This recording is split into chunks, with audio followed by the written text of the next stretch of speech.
Daniel Padilla, bakit trending sa social media? Catherine Bernardo, mas minahal ng viewers.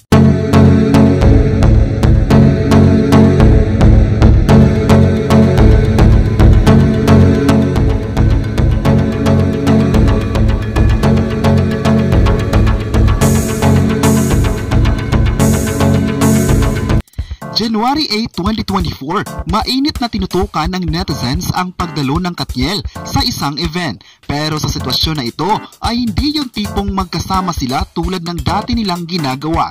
Nangyari ang pagdalo ng dalawang kapamilya stars nang ikinasal nga si Ruby Domingo kay Maki. Kalat na sa social media ang di umano'y pagsuyo ni Daniel Padilla sa dati niyang girlfriend, ang sikat na actress ng henerasyon na si Catherine Bernardo.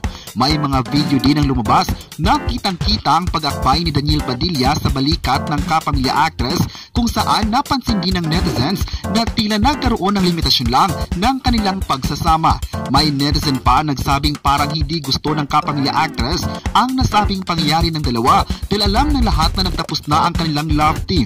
May video din na nilapitan ni DJ ang lugar kung saan nakaupo si Catherine Bernardo, ngunit hindi ito nakasabay ang kapamilya actor at lumabas daw ito.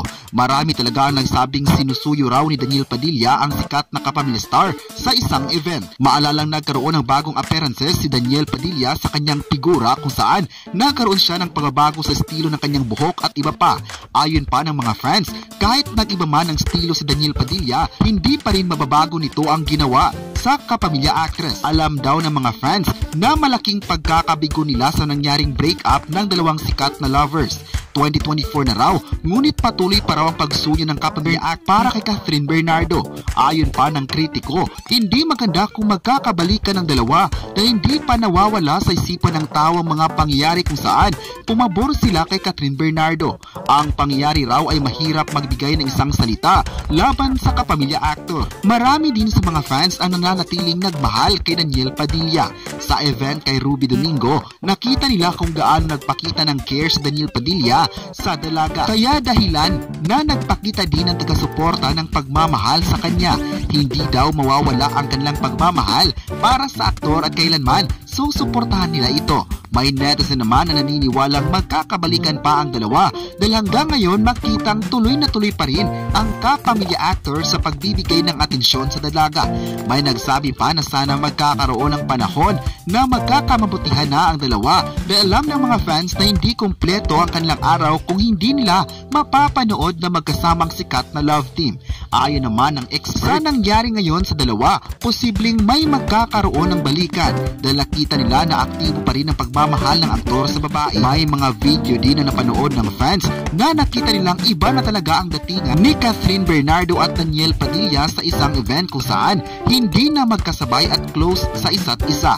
Napansin talaga ito ng fans at sinabi pa nilang parang nagkaroon ng cold moment sa buong event na iyon. May nagkomento naman na dapat mag-move on na ang lahat dahil wala na talaga ang Katniel at hindi na babalik ito. Dapat hindi nabigyan pa ng kritiko ng kahulugan ang bawat iksinang kailang mapapanood dahil wala na itong mapupuntahan ng kritiko. Mahal raw nila ang dalawa dahil naging part na ito ng kanilang buhay, ngunit may mga panahon talaga na dapat tanggapin ng tao ang katotohanan. Isang masakit na sitwasyon kasi daw sa mga fans ang makitang wala na ang Katniel.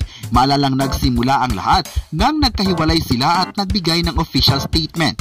Dahilan din ito na nagkaroon ng bagong love team ang Katniel. Pero hindi pa naman raw official na magkakaroon ng bagong season ang Hello Love Goodbye dahil abalang-abala pa ang kapamilya actress sa mga proyektong gagawin niya dito sa Pilipinas at maging sa international, lalong-lalo na ang partnership sa Korean production. Napabalita kasi na magkakaroon si Catherine Bernardo ng proyekto sa Korea at kasama niya dito ang sikat na actor sa industriya. Dahil dito, marami sa mga fans ang excited dahil isa itong malaking oportunidad na mas mapapanood pa ng viewers ang kanilang paboritong kapamilya star. Marami din ang nagsabi na maganda na napansin agad si Catherine dahil hindi naman bago sa lahat kung gaano kahusay ang kapamilya actress.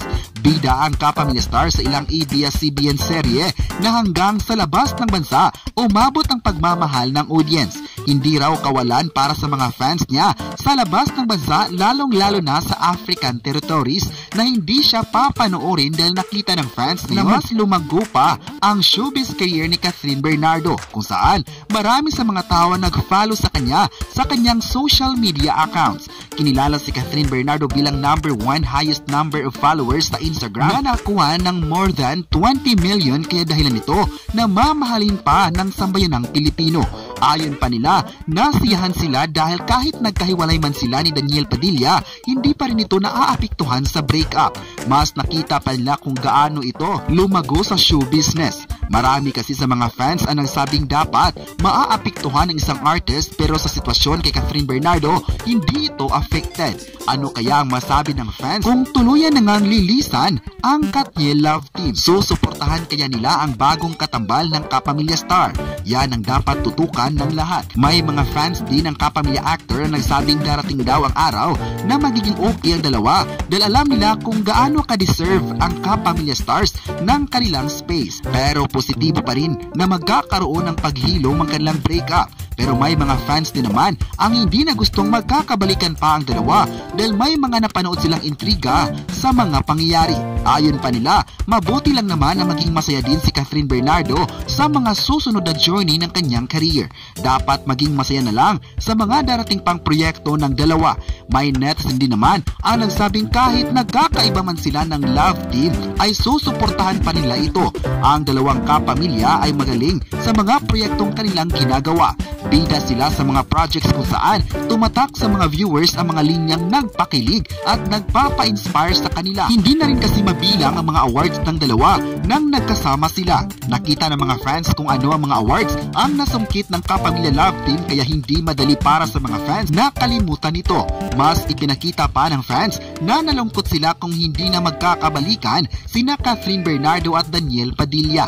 May nagsabi din na hindi pabor sa bagong love team ngayon na itatambal ang fans kay Catherine Bernardo na si Alden Richards. Marami din kasi sa ngayon ang nagbato ng salita kay Alden kung saan nagkaroon ng issue na isa itong gay. Ngunit sinagot na ito ni Alden na bahala na ang lahat kung anong iisipin nila para sa kanya.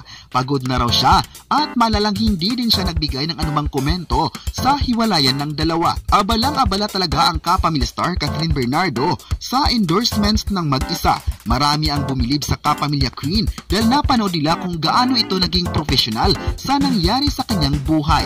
Bumilib talaga ang netizens sa ginawa niya sa mga events, lalong-lalo na kay Daniel Padilla. Kayo, ano ang masabi nyo? Na trending pa rin sina Catherine Bernardo at Daniel Padilla sa social media. I-comment na kung gusto nyo bang magkabalikan ng dalawa at huwag kalimutang i-subscribe ang ating YouTube channel.